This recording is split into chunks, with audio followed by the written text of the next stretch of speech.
नमस्कार, मी अभिवाचक सौ तृप्ती वाकोडकर देशपांडे. साहित्य चक्रात जून 2024 मधील संदीप वाकचौरे यांचा परिवर्तनाची शक्ती देणारी वारी हा लेख वाचून दाखवत आहे. आवडल्यास नक्की शेअर करा. अशाच उत्तमोत्तम माहितीपूर्ण साहित्यासाठी आमचे चपराकचे चॅनल जरूर सबस्क्राईब करा. परिवर्तनाची शक्ती देणारी वारी. महाराष्ट्र हे भारतातील एक राज्य आहे आणि तरी ते महाराष्ट्र आहे. या महाराष्ट्राने समाजाच्या उद्धाराकरिता विचारांची पेरणी केली आहे. या मातीने अनेक विचारवंत दिले. या भूमीने या देशाच्या स्वातंत्र्याच्या लढ्याला जसे अनेक क्रांतिकारक दिले, त्याप्रमाणे समाजाचे उत्थान घडविण्यासाठी विचारवंत देखील दिले आहेत. या भूमीने सतत माणूसपणाचा विचार केला आहे. या मातीत जे उगवले होते त्यामागे विचारांची पेरणी हेच कारण आहे. पेरलेल्या विचार बीजांमुळे येथील भूमी अधिक समृद्ध झाली आहे. त्यामुळे येथील माणसे अधिक विचारप्रवण बनली होती. जे जे म्हणून चांगले आहे त्याचा स्वीकार करत या भूमीत सतत समतेचा लढा उभा राहिला आहे. मात्र हा लढा म्हणजे लढाई नाही, तर ती परिवर्तनाची वाट होती. येथील माणसांनी परिवर्तनाच्या वाटचालीत जे जे म्हणून चांगले आहे ते ते स्वीकारत आपला प्रवास सुरू ठेवला आहे. धर्मापासून अध्यात्मापर्यंत हे परिवर्तन घडविण्यात येथील मातीने प्रयत्न केले. येथील समतेची लढाई जी लढली गेली त्याला जे बळ मिळाले त्यामागे येथील संत विचारांची पेरणी हेच मूळ कारण आहे, हे लक्षात घ्यायला हवे. संतांनी 700-750 वर्षांपूर्वी लढलेली लढाई ही माणसांसाठी होती. ती जात धर्म पंथांच्या पलीकडची होती. तीच परंपरा आजही या भूमीत पुढे जाते आहे. अनेक गोष्टी येथे घडल्या त्या चमत्कार वाटाव्यात इतक्या अद्वितीय आहेत असे म्हणावे लागेल. विनोबांच्या भूदान चळवळीने जगाला आश्चर्य वाटले होते. माणसं आपला स्वार्थ सोडून माणसांच्या उन्नतीसाठी पुढे आली होती. त्याच वेळी येथील मातीतील वारीची परंपरा ही देखील आश्चर्यकारक आहे. शेकडो वर्षाच्या परंपरेतील या वारीत आजही लोक सतत चालत आहेत. ती परंपरा आहे तशीच सुरू आहे. ज्या अर्थी ती परंपरा शेकडो वर्ष टिकली आहे त्याचा अर्थ त्यात सत्व आहे. ती परंपरा सत्वहीन असती तर केव्हाच संपली असती. पण आज शिकल्यानंतर आणि विज्ञानाने क्रांती केल्यानंतरही लाखो लोक डोक्यावर समतेचा विचार घेऊन पुढे पुढे चालत आहेत. याचा अर्थ त्या परंपरेत बरेच काही सामावलेले आहे, हे लक्षात घ्यायला हवे. आपल्या हक्कासाठी लोक लढाया करतात हे जगाच्या इतिहासाने अनुभवले आहे. त्या हितासाठी रक्तपातही घडला आहे. पण या मातीत देवाचे दर्शन व्हावे म्हणून लोकांनी लढा उभारला होता. जनमनात शहाणपण पेरणारे गुरुजी उपोषणाला बसले होते आणि अनेक विवेकवादी माणसं आपल्यातील भेद सोडून त्यामागे उभे राहिले होते. हे केवळ या मातीत घडले होते. या मातीने समतेचा लढा अधिक उत्तमतेने लढला आहे. या मातीने रक्त किती सांडले आणि काय मिळवले यापेक्षा या मातीने रक्ताशिवाय माणसांची मनं बदलवत परिवर्तनावर अधिक विश्वास ठेवला होता. त्यामुळे महाराष्ट्राच्या भूमीचे अनेकांना आकर्षण होते. आजही आपल्या परंपरेतील वारीचा अभ्यास करण्यासाठी जगभरातून अभ्यासक एकत्र येतात. वारीतील अनेक वैशिष्ट्यांचा आजही अभ्यास केला जातो. माणसे सतत आपले सर्व प्रकारचे अहंकार सोडून चालत आहेत. समर्पणाचा विचार या वारीतील प्रत्येकाच्या अंतःकरणात सामावलेला दिसतो आहे. वारीचा प्रत्येकाने विचार केला तर विविध अंगी अनुभूती आल्याशिवाय राहत नाही. महाराष्ट्रीय संस्कृती म्हणून ज्या अनेक गोष्टींचा विचार केला जातो त्यात वारी ही एक महत्त्वाची सांस्कृतिक घटना आहे. कोणत्याही प्रकारचे निमंत्रण नाही, कोणत्याही प्रकारचा मानपान नाही, कोणत्याही प्रकारचा आग्रहही नाही. अगदी कोणत्याही प्रकारच्या व्यवस्थापन शास्त्राचा अभ्यास नसताना देखील लाखो लोक एकत्र येतात. पोलिसांचे संरक्षण नाही आणि कोणत्याही गोंधळाशिवाय अनेक दिवसांचा हा उत्सव अत्यंत नियोजनबद्ध सुरू असतो. अनेकांना आश्चर्य वाटावे असे हे व्यवस्थापन आहेच, पण त्या पलीकडे या वारीत लाखो लोक सहभागी होताना आपले वय वेदना विसरलेले दिसतात. त्याच वेळी ही माणसं नियमित पण 20-25 किलोमीटर चालतात, तेही कोणत्या स्वार्थाशिवाय. यात ही माणसं काय मिळवतात असा प्रश्न अनेकांना पडतो. मात्र ही वारकरी मंडळी हे सर्व श्रद्धेने आणि समर्पणाच्या वृत्तीने करत असतात. वारीने आपल्या सामाजिक परंपरेत देखील महत्त्वाचे परिवर्तन घडविले आहे. त्यामुळे वारीकडे बघताना व्यवस्थापन शास्त्राच्या विद्यार्थ्यांना प्रश्न पडावा अशी परिस्थिती आहे. महाराष्ट्राच्या भूमीत सुरू असणाऱ्या प्रत्येक परिवर्तनाच्या लढाईत संतांच्या विचारांचे बीज आहे हे सतत लक्षात घ्यायला लागते. महाराष्ट्राला जी ओळख आहे त्यात ही संतांची भूमी म्हणून ओळखली जाते. महाराष्ट्रात अनेक जातीचे संत जन्माला आले आहेत. त्या संतांनी येथील भूमी समृद्ध केली आहे. संतांनी आपल्या विचार परंपरेत माणूस केंद्रस्थानी मांडला. संतांनी समाजातील भेदाभेद संपुष्टात आणण्याचा सातत्याने प्रयत्न केला आहे. आपल्या संतांचा देवही एकच आहे. पंढरपूरचा पांडुरंग हाच त्यांचा देव. पंढरीचा पांडुरंग हा अत्यंत साधा भोळा देव आहे. तो रंगाने सावळा आहे आणि तो सामान्यांना प्रिय आहे. त्या पांडुरंगाला भक्ती उपासना करण्यासाठी काही सुद्धा लागत नाही. त्याला पाना फुलांची पूजा देखील प्रिय आहे. बहिणाबाई म्हणतात, सोन्या रुपयाने मढला मारवाड्याचा बालाजी, शेतकऱ्याचा इठोबा पाना फुलामध्ये राजी. अरे बालाजी इठोबा दोन्ही एकच रे देव, श्रीमंतीने गरिबीने केला केला दुजा भाव. अशा पांडुरंगाची आराधना करण्यासाठी लाखो भाविक दरवर्षी वारीत सहभागी होत असतात. राज्याच्या कानाकोपऱ्यातून दिंड्या येत असतात. या वारीत येणारी माणसं म्हटलं तर अशिक्षित असण्याचे प्रमाण एकेकाळी खूप होते. लोक अशिक्षित आहेत म्हणून येतात असं म्हटलं जात असत. आज मात्र सुशिक्षित असलेली माणसं देखील लाखोंच्या घरात वारीत सहभागी होताना दिसत आहेत. ही वारी म्हटले तर इतकी सहज सोपी नाहीच. आपल्या गावावरून निघालेल्या दिंडीत लोक सहभागी होतात. खरं तर दिंड्यांचे प्रमाणही गेली काही वर्षे वाढते आहे. ही माणसं सहभागी होतात ती संख्या 12 ते 15 लाख असते. खरं तर आपल्या समाज व्यवस्थेत शिक्षणाचे प्रमाण वाढल्यानंतर त्यासोबत आणखी काय वाढले आहे असा प्रश्न केला तर त्यासोबत माणसाचा अहंकार वाढला आहे हे उत्तर येते. गावात नात्यातील लग्न असेल किंवा कोणताही कार्यक्रम असला तरी प्रत्येकाला निमंत्रण हवे असते.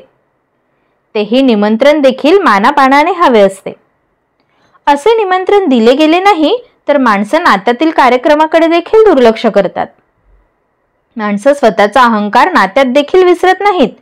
मात्र येथे लाखो लोक कोणत्याही निमंत्रणाशिवाय एकत्र येतात. वारीत आलेल्या कोणत्याही भाविकाला विचारले तरी त्याला कोणीही निमंत्रण दिलेले नसते. केवळ आंतरिक असलेल्या पांडुरंगाच्या ओढीने ही माणसं वारीत सहभागी होत असतात. वारीत सहभागी होणारी ही माणसं वयाचा विचार करत नाहीत. आजही वारीच्या चित्रावर नजर टाकली तर त्यात अनेक वयोवृद्ध माणसं सहभागी झालेली असतात. ही माणसं तशी फारसे अंतर चालू शकतील का असा प्रश्न अनेकांना पडतो देखील. मात्र आपले वय, आजारपण, वेदना विसरून ही वयोवृद्ध माणसं सतत चालत असतात. वारीतील वेळापत्रक हे म्हटले तर अत्यंत व्यग्र स्वरूपातील असते. सकाळी 4 वाजता काकड आरती, दिवसभर भजन, अभंग, गवळणी म्हणत चालत राहणे, सायंकाळी हरिपाठ, रात्री कीर्तन आणि मग 12 वाजता झोपणे. हे सर्व घडत असताना कोणताही त्रास झाला आहे असे प्रसंग फारच अपवादाने समोर येतात. हे चालणे म्हणजे एक प्रकारची आंतरिक ओढ असते, प्रेरणा असते.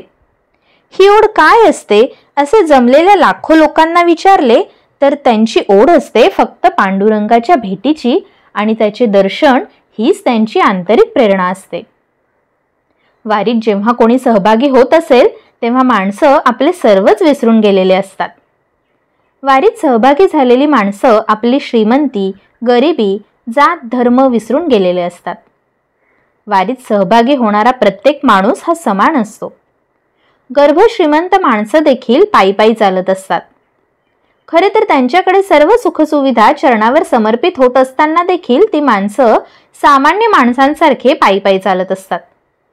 त्यांच्या त्या चालण्यात कोठेच आपल्या श्रीमंतीचे दर्शन नसते.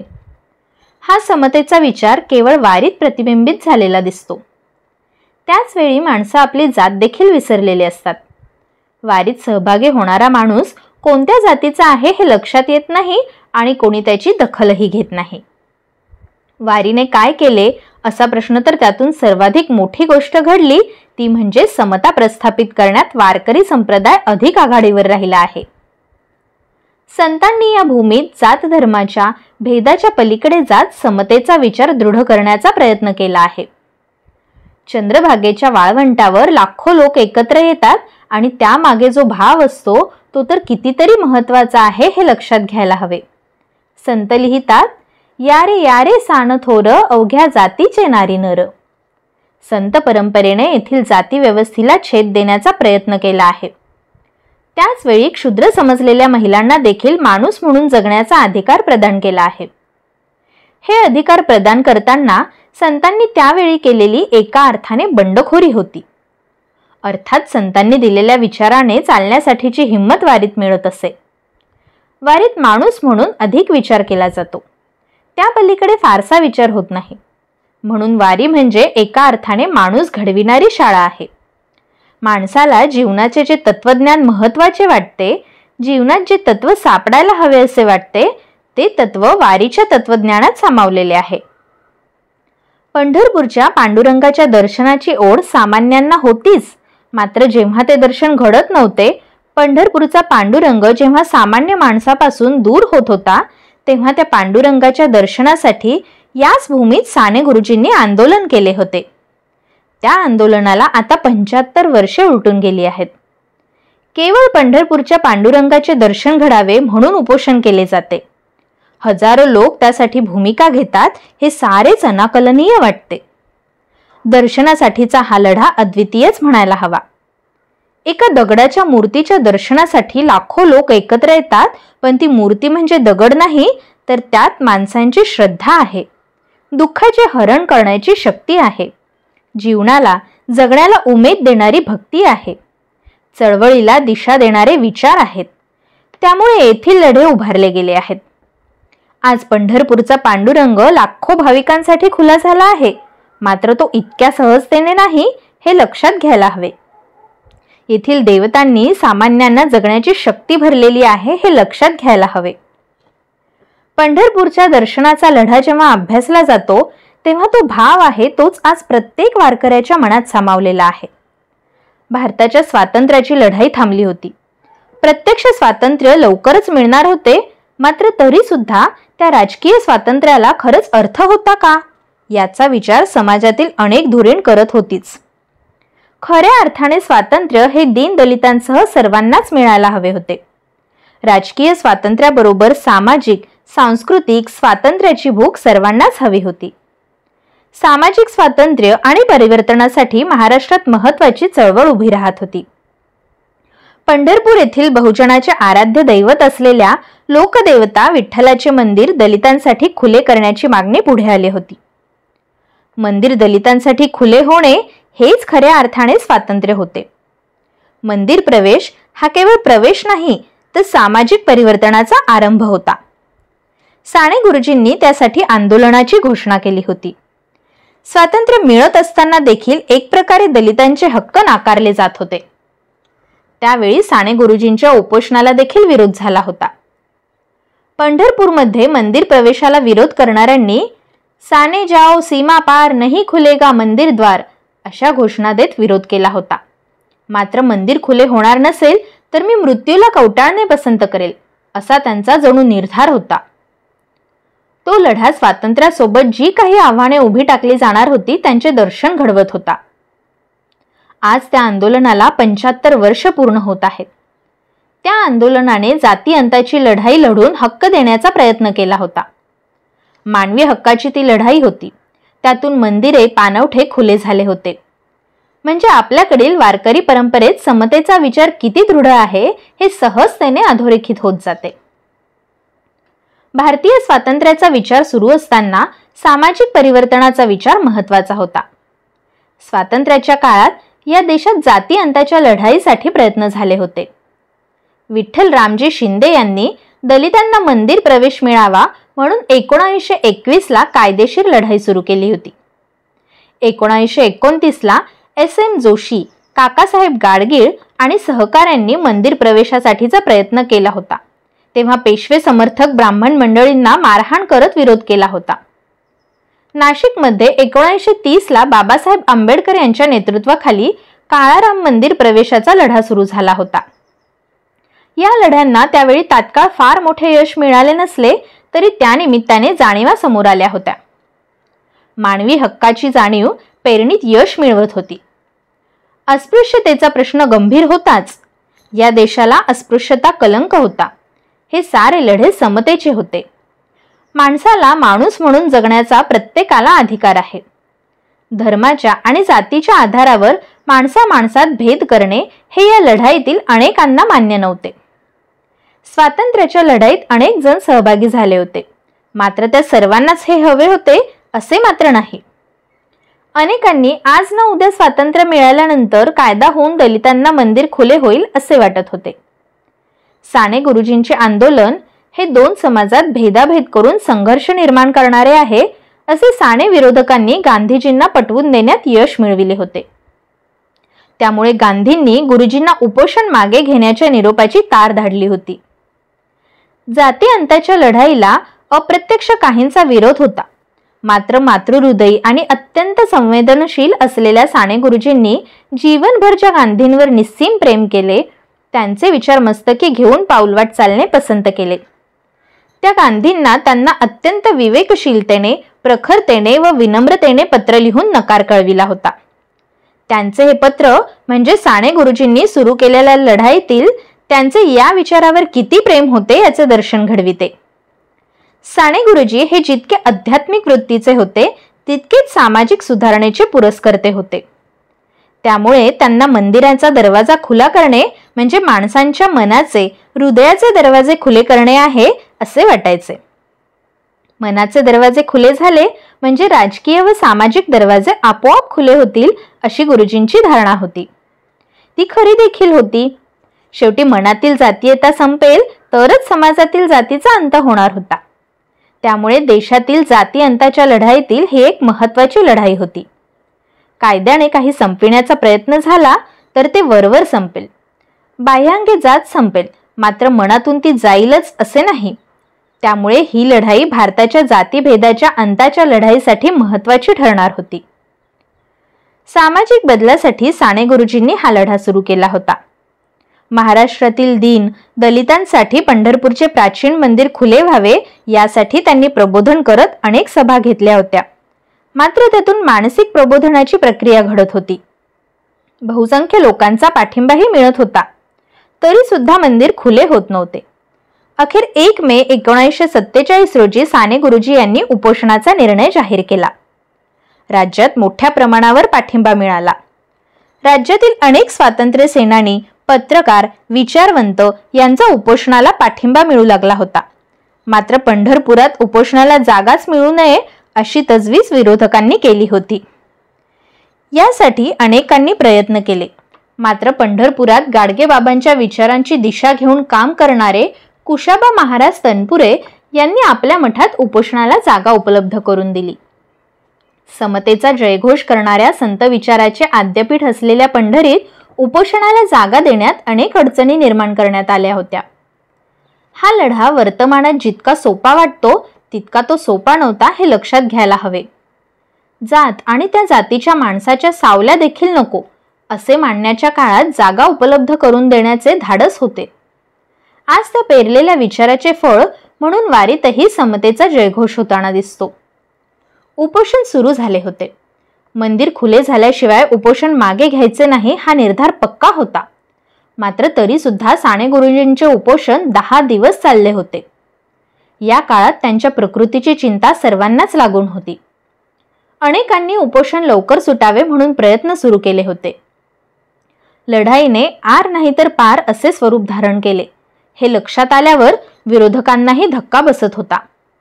समाज मनातून मोठ्या प्रमाणावर पाठिंबा मिळत होता. विरोधकांच्या वृत्तीबद्दल संतापही व्यक्त होत होता. गांधीजींचा गैरसमज दूर करत त्यांचे मन वळविण्याचे प्रयत्न सुरू झाले होते.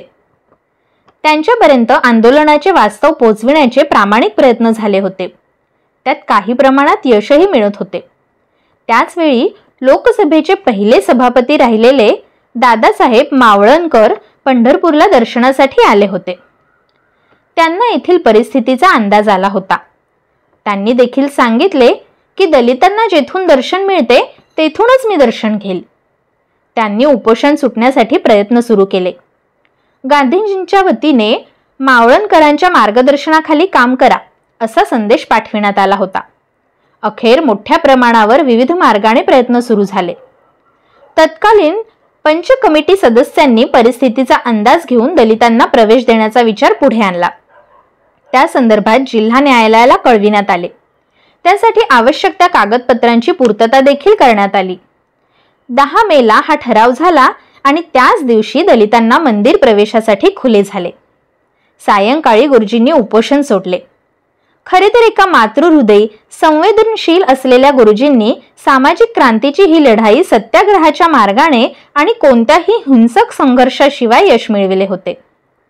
त्यामुळे महाराष्ट्रातील जाती अंताच्या लढाईला चांगलेच यश मिळाले होते. त्या प्रवेशानंतर महाराष्ट्रात मोठ्या प्रमाणावर मंदिरे खुली झाली होती. अनेक ठिकाणी पाणवठे देखील खुले झाले होते. सामाजिक क्रांतीची ही मशाल पेटविली गेली होती. साने गुरुजींच्या या उपोषणाला आता 75 वर्ष पूर्ण झाली आहेत.